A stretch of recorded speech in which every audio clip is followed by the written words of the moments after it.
2 Samuel 3. Now there was long war between the house of Saul and the house of David.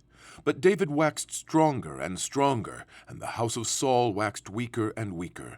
And unto David were sons born in Hebron. And his firstborn was Amnon, of Ahinoam the Yezreelitess. And his second, Chileab, of Abigail the wife of Nabal the Carmelite. And the third, Absalom, the son of Maacah, the daughter of Talmai, king of Geshur. And the fourth, Adonijah, the son of Haggith. And the fifth, Shephatiah, the son of Abital. And the sixth, Ithream, by Eglah, David's wife. These were born to David in Hebron. And it came to pass, while there was war between the house of Saul and the house of David, that Abner made himself strong for the house of Saul. And Saul had a concubine, whose name was Rizpah, the daughter of Aiah. And Ishbosheth said to Abner, Wherefore hast thou gone in unto my father's concubine? Then was Abner very wroth for the words of Ishbosheth, and said, Am I a dog's head, which against Judah do show kindness this day unto the house of Saul thy father, to his brethren, and to his friends, and have not delivered thee into the hand of David, that thou chargest me today with a fault concerning this woman? So do God to Abner, and more also, except as the Lord hath sworn to David, even so I do to him, to translate the kingdom from the house of Saul, and to set up the throne of David over Israel and over Judah, from Dan even to Beersheba. And he could not answer Abner a word again, because he feared him.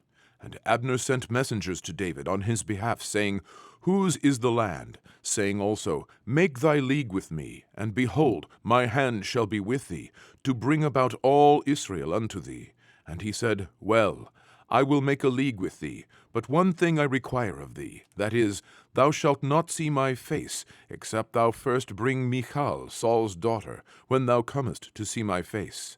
And David sent messengers to Ishbosheth, Saul's son, saying, Deliver me my wife Michal, which I espoused to me for 100 foreskins of the Philistines. And Ishbosheth sent, and took her from her husband, even from Phaltiel, the son of Laish. And her husband went with her along, weeping behind her to Bahurim. Then said Abner unto him, Go, return. And he returned. And Abner had communication with the elders of Israel, saying, Ye sought for David in times past to be king over you. Now then, do it. For the Lord hath spoken of David, saying, By the hand of my servant David I will save my people Israel out of the hand of the Philistines, and out of the hand of all their enemies. And Abner also spake in the ears of Benjamin, and Abner went also to speak in the ears of David in Hebron all that seemed good to Israel, and that seemed good to the whole house of Benjamin. So Abner came to David to Hebron, and 20 men with him. And David made Abner and the men that were with him a feast. And Abner said unto David, I will arise and go, and will gather all Israel unto my lord the king, that they may make a league with thee, and that thou mayest reign over all that thine heart desireth. And David sent Abner away, and he went in peace. And behold, the servants of David and Joab came from pursuing a troop, and brought in a great spoil with them. But Abner was not with David in Hebron, for he had sent him away, and he was gone in peace. When Joab and all the host that was with him were come, they told Joab, saying, Abner the son of Ner came to the king, and he hath sent him away, and he is gone in peace.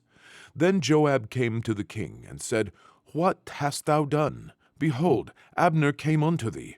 Why is it that thou hast sent him away? And he is quite gone. Thou knowest Abner the son of Ner, that he came to deceive thee, and to know thy going out and thy coming in, and to know all that thou doest. And when Joab was come out from David, he sent messengers after Abner, which brought him again from the well of Sirah. But David knew it not. And when Abner was returned to Hebron, Joab took him aside in the gate to speak with him quietly, and smote him there under the 5th rib, that he died, for the blood of Asahel his brother. And afterward, when David heard it, he said, I and my kingdom are guiltless before the Lord forever from the blood of Abner the son of Ner. Let it rest on the head of Joab, and on all his father's house, and let there not fail from the house of Joab one that hath an issue, or that is a leper, or that leaneth on a staff, or that falleth on the sword, or that lacketh bread. So Joab and Abishai his brother slew Abner, because he had slain their brother Asahel at Gibeon in the battle.